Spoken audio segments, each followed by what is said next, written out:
The first thing you will notice when you enter Nkanu Close is not the house, is not the flowers or the half-broken signboard that says Godwin Gardens in fading blue paint, but the noise, because that place is like the Federal Ministry of Wahala, and every tenant has a department. From early morning, you would hear Mama Ima frying akara with loud sizzling oil while shouting, "Buy hot akara before it will finish," in a voice that can wake the ancestors. You would also see children running after each other with slippers as weapons. One boy dragging a bicycle with no tire but still calling it jets. One woman screaming at her husband through the window because he forgot to buy Maggie. The tap outside coughing out water like an old man breathing after trekking.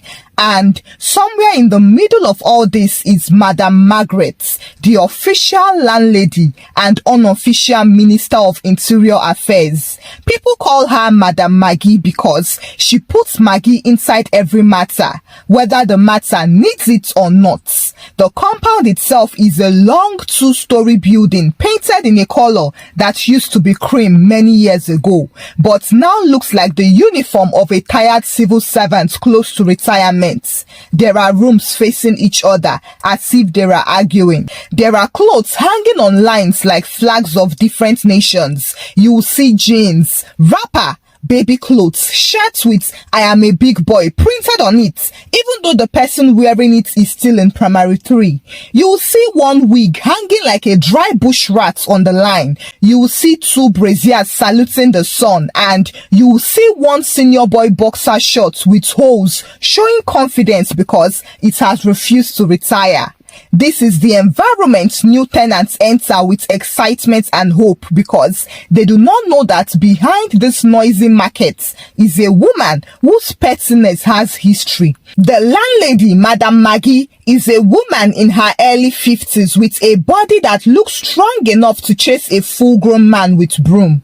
Her hair is always tied with scarf that had seen better days. She walked with her chest forward as if she was carrying the compound on her shoulder. Her slippers make clapping noise on the ground. She wears wrapper like a uniform and always has one small purse under her armpit, which contains 3 things: keys, receipts, and trouble. Now, the funny thing about Madam Maggie is that if you see her for the first time, you would think she's the friendliest landlady in Africa because she smiles with all her teeth, and her voice will melt your heart like warm akara, so you feel safe. She'll even touch your shoulder gently and say things like, "My son, my daughter, in this house we live like a family. Nobody will stress you here," which is the first lie because in that compound, family is the reason stress exists. Before these new people came, there were old tenants who already knew her true color, and even when they were packing out, they warned the new people who came to show interest in the compound. However, they warned them in cold language because nobody wants to start a fight before they get their caution fee back. One old tenant told a new tenant secretly, "My brother, this place is peaceful if you know how to greet by 5 a.m. If you can avoid touching the main switch without permit, and if you do not complain about water." Then he smiled and left with his load. Another old tenant who sold perfume oils told someone, "If this compound was a country, our landlady would have been a dictator by now." But he said it very low because Madam Maggie's ears are sharper than CCTV camera. The new tenants arrived on a Saturday morning with trucks, dust, and excitement. Some neighbors came outside to look as usual because in Nigeria, nobody minds their business when there is free drama to watch. The first tenant to arrive was Mr. Kizito, a tailor with a very calm spirit and a big head that God gave him for reasoning. He wore a simple polo and jeans and came with only 2 bags and one sewing machine that looked older than some presidents. He greeted everybody politely and entered his room facing the corridor.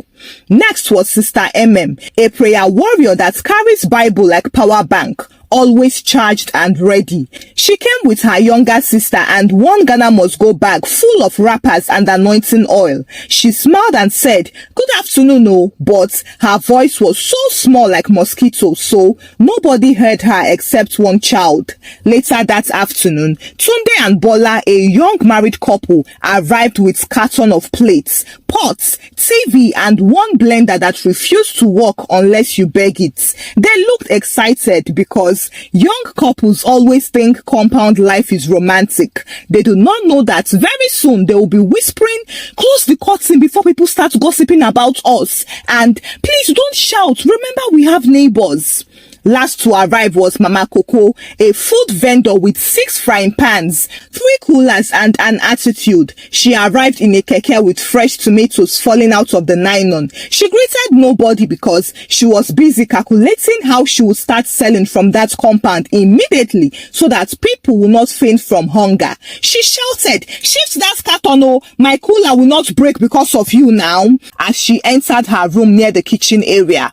Now, everybody was busy settling in when Madam Maggie came out slowly with her famous clapping slippers. She smiled like an auntie giving sweets to children and said, "Welcome, oh, welcome, oh. This compound is your compound. Feel at home. We are one big family here." While adjusting her wrapper and looking at people's belongings with side eyes because she was already calculating her next rent money, light money, water contribution, and emergency levy that she would soon create. She gave her introductory speech while leaning on one pillar, telling them how she lost her husband during the Abacha era, how life had not been easy raising children alone, how she had been managing this compound with love and patience, how she's not a wicked person like people say, how she believes in peace and respect, and how she cannot tolerate nonsense because she's not a child. The tenant smiled and nodded politely. Unfortunately, what they do not know is that Madam Maggie's love language is control, not hugs or gifts. She uses light as the rod and water as the staff of discipline.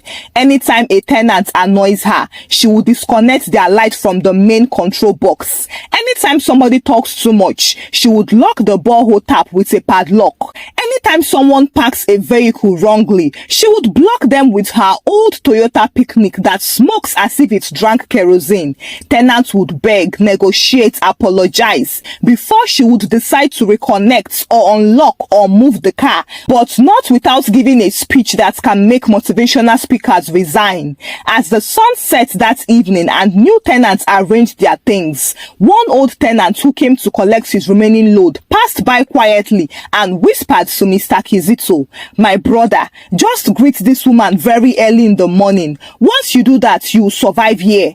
Then he disappeared like someone that escaped a battle. Mr. Kizito frowned for a moment but then waved it off and continued unpacking. After all, he was yet to see Madam Maggie's pettiness. The first time the new tenants met Madam Maggie's true character was on a very hot Tuesday evening when NEPA suddenly brought lights and the whole compound transformed from mourning to celebration in 1 second. Children screamed, "Up NEPA!" like a gospel choir. One boy dropped his bread and began dancing leg walk in front of the corridor. Mama Ima shouted from her window, "Somebody plug this phone for me before they take it again, oh," while waving one old Infinix phone like a handkerchief. Sister lifted her hands and said, "Thank you, Jesus, for this mercy," as if light was communion. Even the goats that used to roam the compound stood still as breeze from a small fan touched its face. Tunde quickly switched on the television because Chelsea was playing a match, while Bola ran to the kitchen shouting, "Tunde, pass me the rice before these people take light, oh. Let me at least boil small." Tunde shouted back, "I am coming, oh. Let me remove my slippers first. I cannot sleep and die because of rice." While running around looking for the decoder remote as if he was on a supermarket game show. Inside the other rooms, people were charging phones as if it was a national emergency. You could hear voices from different corners saying, "Where is my charger? Who took my power bank? Check under the bed. Check behind the bucket. Check that nylon near that spot." And now, because Nigerians have one communal problem, which is called charger disappearance. In the middle of all that joy, Sister started prayer rehearsal with her younger sister as night vigil was approaching. She She held her Bible and said, Ini, let us warm up before the main service. Take this tambourine, shake it small, small. Ini obeyed and started tapping the tambourine slowly while looking sad because she wanted to go outside and play 10-10 with the other children. Unfortunately, you cannot argue with prayer warriors elders. Meanwhile, Mr. Kizito brought out his sewing machine and plugged it in. He smiled like someone who won an award because tailors suffered more when there is no light. He whispered to the machine, "Don't disgrace me today, oh, behave like a good child." And the machine worked obediently because it had sense. For a moment, everything was moving smoothly until one voice from nowhere shouted, "Who is using high current in this compound? Who is using boiling ring? Who is burning electric cooker? Come out and confess." That was how Madam Maggie, the landlady, stepped into the corridor with her wrapper tied high on her chest and slippers clapping on the ground like a talking drum. She held her small torchlight. Even though light was everywhere, she pointed it like the torch of justice into every room that had their door open and shouted, "You people will not kill me with bills, oh! NEPA did not dash me transformer. They did not dash me meter. They did not dash me wire. So why are you behaving as if you are in London?" She reached Tunde and Bola's room and pushed the door slightly to peep inside like a CID officer. She saw a small cooker glowing and screamed, I knew it! Somebody is cooking with an electric stove. That is why light never stays in this compound. Come out, my dear, come out!" Bola appeared with a spoon in her hand, smiling nervously. "Good evening, ma. I just said let me cook small rice. I want to boil it quick before NEPA will take light again." Madam Maggie blinked twice and replied, "You want to boil rice quick with my lights? So NEPA bill is rice cooker, abi? So transformer is rice cooker. So wire is rice cooker. Continue, oh yeah, unplug that thing before I unplug your destiny." Tunde rushed out wearing his Chelsea jersey and said, "Mommy, calm down. We are watching match. Please don't disturb our concentration." Madam Maggie turned her neck slowly like a lizard and replied, "Since you moved in, you people have been watching match. What is football without light? Is it Chelsea that will pay my NEPA bill? Oh yeah, off that cooker now. Use your gas like normal human being." She turned around and pointed at Mr. Kizito's sewing machine. Taylor, how many kilowatts is that machine using?" Kizito looked lost. "Ma, it is using humility and grace," and the whole compound burst into laughter. But Madam Maggie was not smiling. She eyed him and said, "Next time, if you want to sew, use daylight. God gave daylight for free, oh. Use it well." She marched to Sister MM's window, saw Ini shaking the tambourine and said, "Sister MM, you people should reduce this your choir practice now. The noise is affecting NEPA. So reduce the praise and worship until after midnight." MM nodded slowly and replied, "Yes, ma, we have heard. We will not stress NEPA again." She was about to return to her room when she heard Mama Coco talking loudly. She turned back sharply because gossip is her fuel. She pointed her torchlight at Mama Coco's door and said, "What are you saying there?" Mama Coco responded, "I am only saying I wanted to cook stew now that there is light." Madam Maggie shouted, "Light is not for stew. Light is for bulb, charging and television. Stew is not part of NEPA agreement now. Better fry that stew with stove before I lock this meter, oh." People looked at each other in disbelief because they thought NEPA belongs to everybody. They did not know that in this compound, NEPA belongs only to the landlady. Decision belongs to her alone. And peace belongs to her. When everybody finished unplugging what they were using, Madam Maggie marched to the main switch near the staircase and placed her hand on it like a soldier beside the flagpole. She looked around and said, "From today, nobody should use boiling ring. Nobody should use cooker.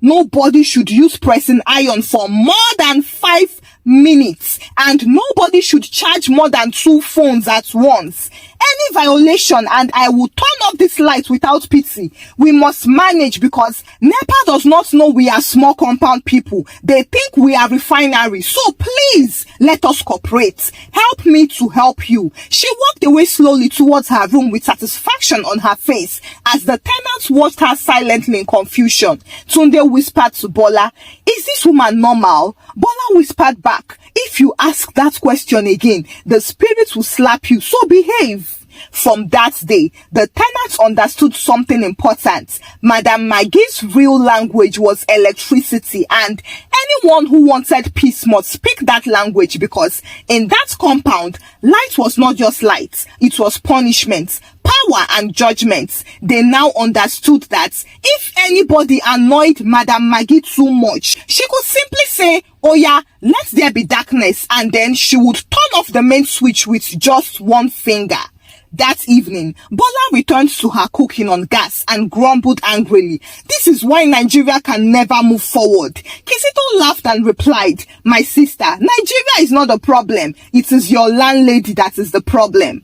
After that Tuesday evening incident with Madam Maggie and her national NEPA constitution, the compound slowly entered a season of quiet tension, where everybody became electricity police, not because they loved discipline, but because they feared the switch. When NEPA brought light again the next day, the children wanted to shout, "Up NEPA!" But they swallowed it like saliva, because they remembered Madam Maggie's warning, and nobody wanted to use joy to attract problem to themselves. Every evening became a monitoring festival. If you plugged your phone, you would bend near the socket like a detective checking the watts. If you wanted to boil water with NEPA lights, you would shift the kettle farther from the window so that Madam Maggie would think you were cooking on gas. If you wanted to iron clothes, you would first shake your head and ask yourself whether the clothes truly needed iron or if wrinkles were part of fashion trend.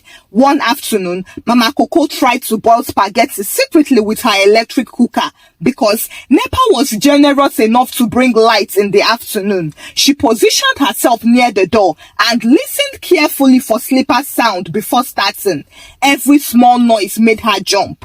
Unfortunately, after 3 minutes, Madam Maggie's door slowly opened like a horror movie, and Mama Coco scattered into panic. She pulled out the plug, closed the pots, hid the cooker inside a cooler, poured the spaghetti into a bowl, and started blowing it as if it was hot water from gas. Madam Maggie passed with her wrapper tied high and torchlight in her hand. She asked, "What are you blowing like ancient tea?" Mama Coco smiled nervously and replied, "I am just tasting whether my soup is okay."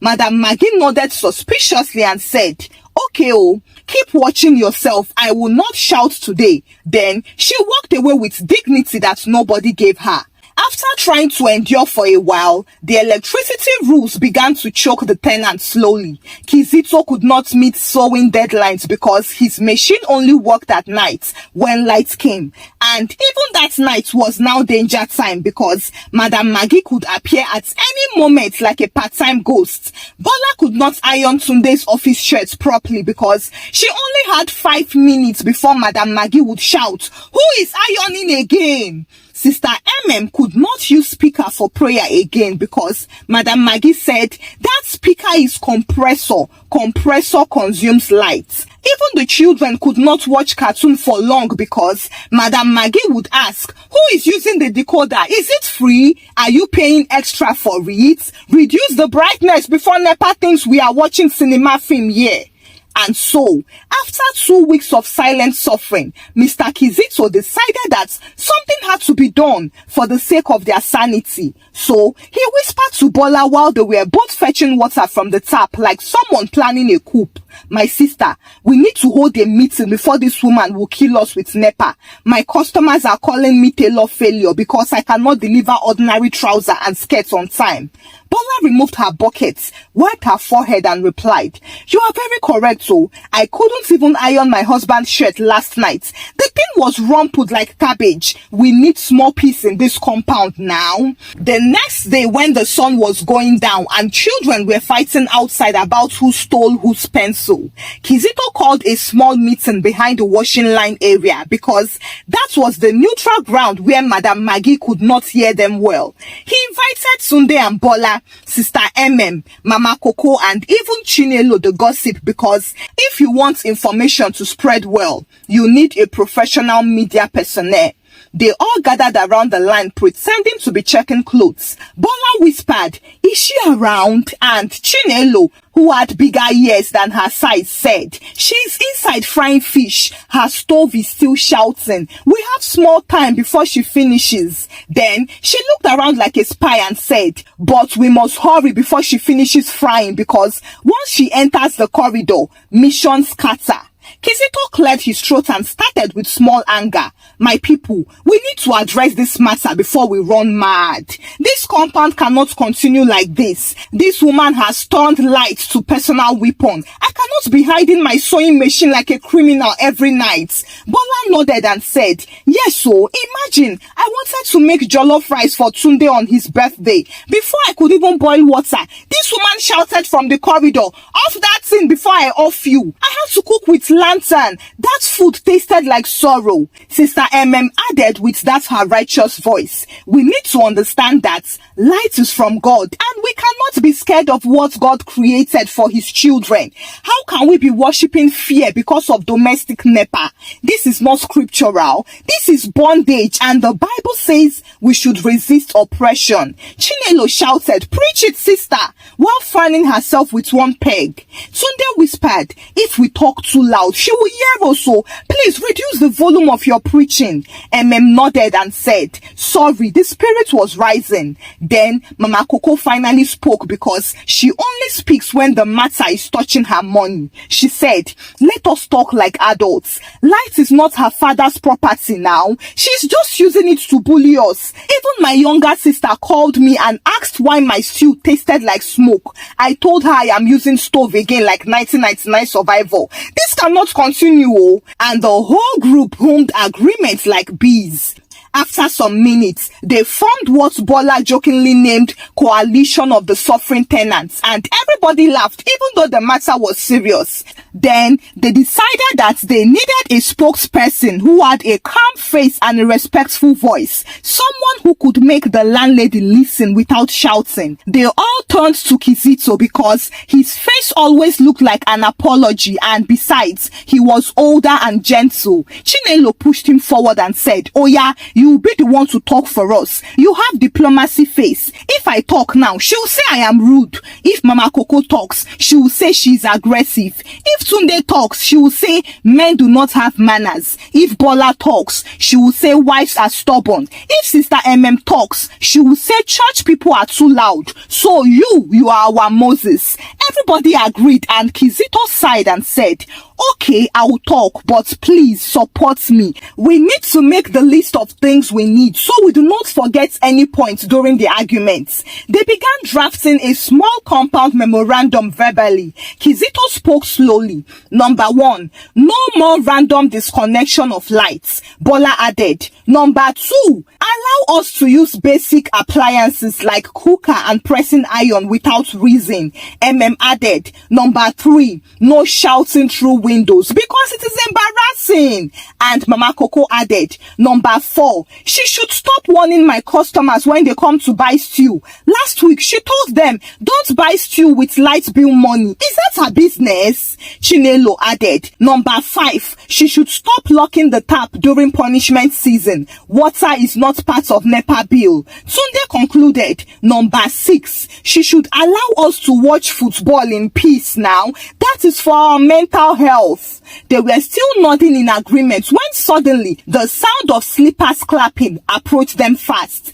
Everybody froze because they recognized the rhythm. It was the rhythm of torture, Madam Maggie's slippers rhythm. Kizito whispered, "Everybody scatter like rats," and everyone picked random clothes from the line and pretended they came to fold. Chinelo grabbed a wet jeans, grabbed a wrapper, Coco grabbed bra, Tunde grabbed 2 socks that did not even match. Madam Maggie entered the corridor chewing fish bone with suspicious eyes and asked, "Why are you people gathering here like cultists?" Bola quickly replied, "We are just folding clothes, ma. The weather is hot. We don't want rain to scatter our destiny." Madam Maggie narrowed her eyes and said, "Better fold it well, oh. Some of you don't even know how to wash clothes very well. Your clothes already know disgrace." Then she walked away slowly like an inspector leaving cleaning the crime scene when she disappeared through her door.